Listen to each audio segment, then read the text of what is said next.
마지막. 아침에 일어날 수 없어요. 아침에 일어날 수 없어요. 어떻게 하세요? 아침에 일어날 수 없을 때 어떻게 하세요? 저는 아침에 일어나는 건 눈을 잘 뜨는데 네. 그 침대에서 벗어나는 거 맞아요. 10분 공감 막 이불 툭 하고 뒤에 계시는 분요? 네. 저는 아침잠이 많기가 저는 잘 못 일어나서 네. 저는 시간을 이렇게 빈둥거리면서 시간을 맞춰요. 지금이 만약에 눈 떠는 게 13분이면 네. 20분까지는 빈둥대고 20분에 일어나요. 네. 그렇구나. 네네. 좋습니다. 말씀하신 게 일어난다는 게 사실은 그런 게 있는 것 같아요. 자, 아침에 밝았습니다. 눈을 떴어요. 이불 속에 있습니다. 근데 뭐 이렇게 더 자고 싶은 거야. 막. 근데 뭐 의식은 있고. 그래서 자꾸 이것은 일어난 것일까요? 자는 것일까요? 막 일어나기 싫어가지고 막 지금 누워있는 거야. 막 빈둥빈둥 되고 있는 거야. 어떻게 할까요? 이게 뭘까요? 일어난 거예요? 자는 거예요? 지금? 자는 거예요? 다시 잠들고. 맞아요. 사실 이럴 때 되게 많거든요. 이렇게 일어나기 싫은데 하는데 눈 떠졌고 막 어떻게 해야 되나 5분만 더 자야지 막 이렇게 생각이 들고. 이것은 일어난 것도 잔 것도 아니에요. 그쵸? 일어나는 것도 자는 것도 아니에요. 근데 이게 이런 상황에서는 마음이 너무너무 고통스러운 거예요. 뭔지 알죠? 일어날 거면 일어나고 잘 거면 자야 되거든요? 근데 그 상황이 있으니까 마음이 너무 고통스러워요. 일어나야 되는데 자야 되는데 잠도 안 오고 막 너무 일어나기 싫고. 이게 본인의 고통 속에 빠뜨리게 되는 문제입니다. 사실은 이런 게 게으름이라는 게 늪이라는 것 같아서 일어날 때뿐만 아니라 모든 순간에 다 그래요. 이거를 할까 하지 말까? 고백할까 고백하지 말까? 일을 할까 하지 말까? 이런 생각을 하는 것 자체가 지금 늪에 빠져 있는 거예요. 너무너무 고통스러운 순간, 너무너무 고통스러운 거지만 이 순간에 대해서 벗어나겠다는 생각을 하는 게 되게 중요해요. 되게 중요한데 이런 순간에 보면 첫 번째는 이런 게 있죠. 늪이라는 걸 연습하게 되면 여러분 늪에 빠졌어요. 늪에 어떻게 빠져나올까요? 늪에서 어떻게 빠져나올 것 같으세요? 늪에 빠졌다. 게으름 늪이라고 정의를 한다면 버티는 걸 찾고, 뭔가 찾고, 그쵸? 이게 좋고, 또, 게으름에서 어떻게 늪에서 어떻게 빠져나올까요? 한번 하나씩 더 생각해보세요. 늪에서 빠져나올 때. 모르겠어요? 늪에서 어떻게 빠져나올까요? 누가 꺼내줘야 돼? 어떻게 빠져나올까요? 의지를 가지고 어떻게 빠져나올까요? 할 수 있는 게으름을 다 해보고 끝까지 할 수 있는 게으름을 이제 한번 계속 잡아보고 어떻게 빠져나올까요? 늪에서. 네? 늪에서 아예 그냥 포기해요? 아니. 어떻게? 누운 다음에. 누운 다음에 정말 공학적인 것까지 나오네요. 좋습니다. 여러분, 늪에서 빠져나오는 방법이 지금 다 게으름에 빠져나오는 방법과 마찬가지예요. 밖에서 끌어주는 것은 어머니가 깨워주는 거고, 이제 아까 지금 해야 할 일하는 것은 오늘 약속이 있으면 그것 때문에 일어나야겠다 생각을 하는 거고, 다 그런 거거든요. 늪에서 빠져나오는 방법이 결국엔 게으름이라 정의를 했을 때 똑같은 이야기인 것 같아요. 게으름. 근데 이 게으름에 이 늪에 빠져나왔을 때 딱 첫 번째 될 것은 첫 번째 빠져나가자 라고 외치는 게 되게 필요해요. 게으름에 빠졌을 때 멈춰 라고 외치는 거예요. 이게 늪 같아가지고 계속 더 깊게 빠지게 되거든요. 근데 이 게으름에 빠질 것 같다, 이 늪에 빠질 것 같다라고 할 때 딱 멈추라고 얘기하는 거예요. 근데 딱 진짜 외쳐야 돼요. 외쳐야지 게을러질 것 같을 때 딱 멈춰야지만 여기서 빠져나올 수 있는 거예요. 허우적인 상태일수록 더 빠지게 되는 게 없거든요. 그래서 자고 싶다는 생각이 들 때 멈춰! 이럴 때 외치는 거예요. 이것만 딱 인지하는 거에서도 그 다음 단계에 나아갈 수 있습니다. 두 번째는 아까 말씀드렸던 거. 선택하라. 일어나야 할 때, 자야 할 때, 이제 일어난 것도 아니고 잔 것도 아닌 상태. 이런 상태에서는 여기서 빠져나오는 방법 딱 하나예요. 일어나거나 자거나 둘 중에 하나 선택하는 거예요. 자는 게 나쁘다는 게 도달할 수 있죠. 그럼 자는 걸 선택하거나 일어나는 걸 선택하거나. 근데 일어나지도 자지도 않는 상태의 그 게으름이 늪에 빠지면 점점 더 고통스러워지는 거예요. 이때는 선택하라. 그쵸? 세 번째는 늪에서 빠져나오는 거죠. 행동하라. 행동만이 전 정답이라고 생각합니다. 아까 말한 대로 몸 가는 대로 하다 보면 막 따라오게 돼 있거든요. 아침에 일어나겠다 생각하면 입으로 걷는 거예요. 일어나겠다 행동은 뭐 하냐면 몸만 일으키는 거예요. 화장실 한번 갔다 오는 거예요. 세수 한번 하는 거예요. 이 행동만으로 이거는 결국에서 늪에서 완전히 빠져나올 수가 있어요. 근데 이거는 일어나는 것뿐만 아니에요. 모든 순간에 다 똑같아요. 공부할까 말까, 일을 할까 말까, 여기를 갈까 말까 이런 게 다 똑같거든요. 단호하게 멈추라고 외치는 것, 게으름에 빠질 것 같을 때, 그리고 선택하는 것, 선택하고 나서 행동하는 것, 이것만 좀 이 세 가지만 기억해도 모든 게으름의 순간은 다 적용할 수 있는 것 같아요. 다 적용하게. 근데 저는 반드시 뭘 해라고 하는 게 아니에요. 안 하는 것도 할 수 있어요. 그쵸? 근데 그 순간 아니면 안 하게 선택하는 거예요. 결과는 책임지는 거. 그쵸? 이런 게 되게 중요한 것 같습니다. 그리고 두 번째는 아침에 일어나는 것. 아침에 일찍 일어나는 이유가 뭘까요? 왜 일찍 일어나려고 하는 건가요? 아침에 일찍 일어나려고 하시는 거예요? 선생님 아침에 일찍 일어나세요? 네. 아침에 왜 일찍 일어나세요? 해야 될 일이 있으니까. 맞아요. 앞에 계신 분 아침에 왜 일찍 일어나세요? 왜 일찍 일어나고 싶으세요? 하루를 길게 하려고.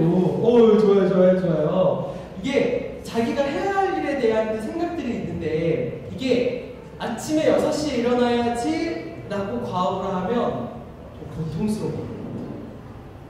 왜냐하면 이게 그냥 딱 하나의 과업으로 오면 좀 고통스러운 거예요.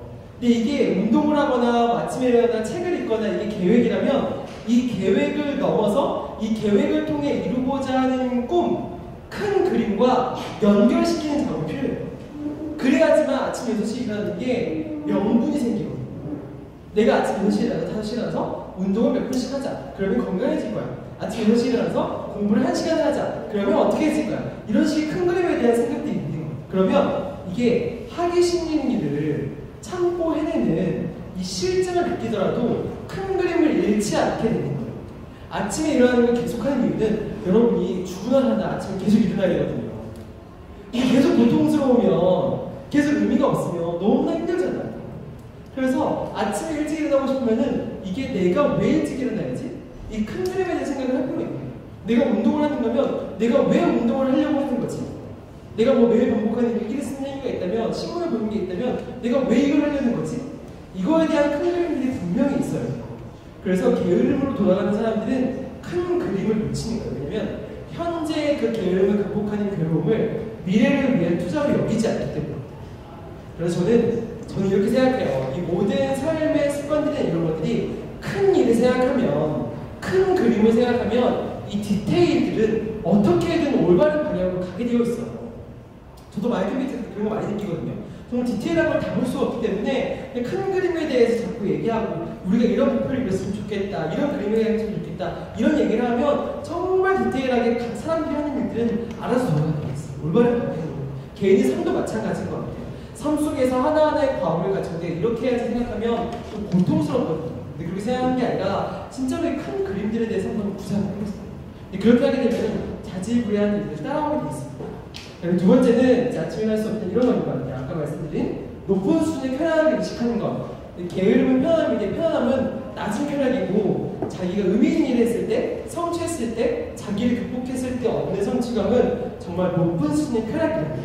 이걸 인식할 필요가 있는 것 같아요. 그래서 높은 수준의 쾌락에 심취하는 것. 이거 되게 중요해요. 저도 쾌락이라는 게 분명히 존재하는 이런 게 있거든요. 술 먹고 노는 것에 대한 쾌락도 있고 책을 읽고 토하는 것에 쾌락은 있어요. 근데 이게 쾌락은 다 똑같은 쾌락이고 사람을 즐거워하는 거에 대해서는 다 똑같지만 낮은 수준은 분명히 있고 높은 수준은 분명히 있거든요. 잠을 젖었을 때 분명히 쾌락도 있고 아침에 일어났을 때 쾌락도 분명히 있어요. 근데 하지만 이 후자의 쾌락이 저는 정말 높은 수준이라고 정말 장담할 수 있어요. 왜냐면 높은 수준의 쾌락은 이 사람을 성장시키고 이 사람을 더 높은 가치 사람들을 만들거든요. 그래서 높은 수준의 쾌락에 대해서 심취할 필요가 있는 거예요. 그래서 높은 수준의 쾌락에 대한 쾌락주의자가 되면 되게 좋을 것 같다는 생각을 합니다. 그리고 세 번째 또 이런 게 있습니다. 저는 게으름은 계속 말씀드렸듯 본능이거든요. 이 본능을 이길 수 있는 방법은 딱 한 가지 방법밖에 없는 것 같아요. 이 게으름을, 이 본능을 이길 수 있는 방법은 저는 습관밖에 없는 것 같아요. 본능을 이길 수 있는 방법, 습관. 왜냐면 습관은 여러분 정말 많이 들었죠. 제2의 천성이다, 제2의 본능이다, 이런 얘기 됐죠. 근데 저는 이게 너무너무 맞는 말이라고 생각이 드는 거예요. 근데 이게 제2의 천성과 제2의 본능이 되면 이 게으름에 대한 본능을 이길 수가 있는 거예요. 일찍 일어나는 습관, 어떤 사람에게는 고통스럽겠지만 어떤 사람에게는 아무렇지도 않은 것은 본인이 습관화가 되기 때문에 이걸 굉장히 쉽게 이길 수가 있는 거예요. 그래서 아무리 하기 싫은 일도 습관화하게 되면 무정의 경지에 이르게 되고 너무너무 편해지게 되는 경우가 많은 것 같아요. 근데 이런 습관을 만들려고 해도 너무 과도하게 만들지 마세요. 정말 작은 습관이죠. 정말 작은 습관을 진짜 자기 제2 천성처럼 만들어 보세요. 이걸 만들게 되면은 게으름을 이기는 거는 너무너무 쉽죠. 근데 이게 저는 어떤 느낌이냐면 그 게임에서 치트키라고 아세요? 뭐 게임 하시는 분이 치트키라고 이게 그냥 왕을 이길 수 있는 거거든요. 이렇게 하면 무조건 다 이길 수 있는 거예요. 근데 저는 이게 그 습관이라는 게 게임에서 치트키처럼 제 삶에 치트키 같더라고요. 뭔가를 하고 싶거나 뭔가를 극복하고 싶을 때 이걸 습관으로 만들어 보면 나머지는 다 되는 거더라고요. 그래서 이 습관의 힘, 이런 거에 대해서 굉장히 중요하게 만드는 게 되게 중요한 거예요. 저도 아침에 일어날 때 이런 습관들, 이런 시간을 내는 거나 뭐 잠자기 전에 하루에 감사한 점 5개 이렇게 적고 자거든요.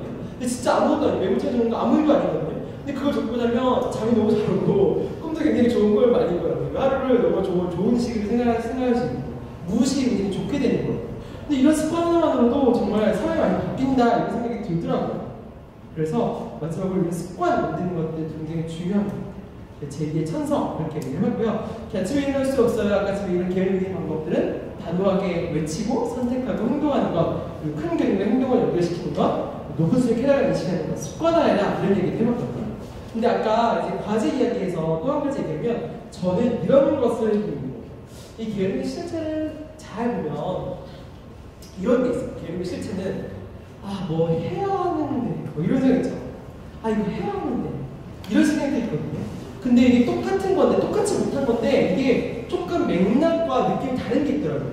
내가 이 시간에 뭔가 스케줄이 있는데, 이 스케줄을 내가 완료를 못한 거예요. 뭔가 사정이 있어서 못한 거예요. 근데 이걸 똑같이 못한 건데, 이때 내가 이걸 해야 하는데 못한 거랑, 이 시간에 이걸 했어야 하는데 못한 거랑은 굉장히 느낌이 틀리더라고요. 이게 왜냐면, 전에 못한 것은, 내가 해야 하는데 못한 것은 엄청난 후회와 자책을 담아오는데, 후자에는 내가 이 시간에 못한 것은, 그러면 내가 이 다음 시간에 해야지? 이런 식의 계획으로 연결되는 경우가 많은 것 같아요. 여기서 얘기하는 게 무엇이냐면 저는 이거 같아요. 할 일 리스트가 아닌, 투두 리스트가 아닌 스케줄표로 만드는 게 되게 중요한 것 같아요.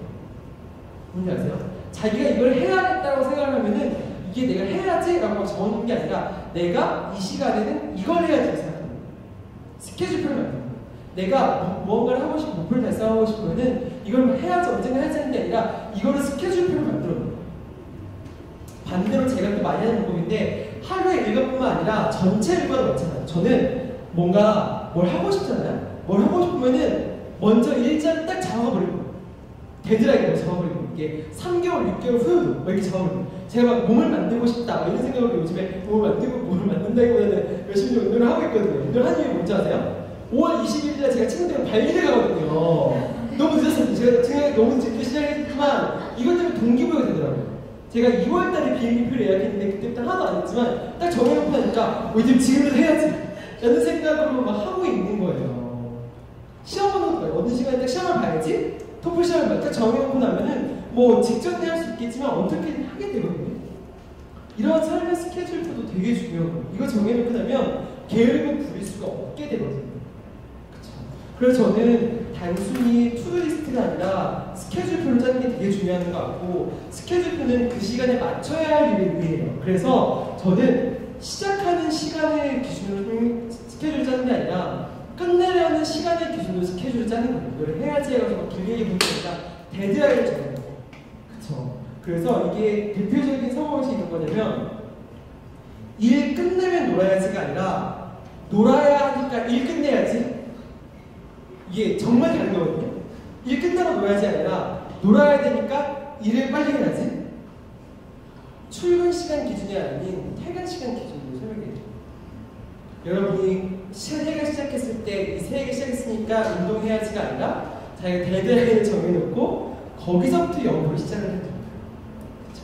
근데 이거는 단순히 데일리라일 뿐만 아니라 인생의 계획도 마찬가지인 것 같아요. 여러분이 뭐 지금은 어릴 수도 있겠지만 몇 살 때 결혼해야지 딱 채워놓고 그때부터 여부를 계산해서 하나를 만나기 시작하는 거예요. 전 되게 후회되는 게 그거거든요. 그걸 안 정해놨기 때문에 지금 계속 지금 시작하는 시간 기준을 정해지고 있는 거예요. 이걸 딱 정해놓고 하게 되면은 훨씬 더 삶도 마찬가지예요. 그래서 정말로 개인의 그런 하루하루의 일상생활뿐만 아니라 정말 여러분의 삶까지도 되게 부지런했으면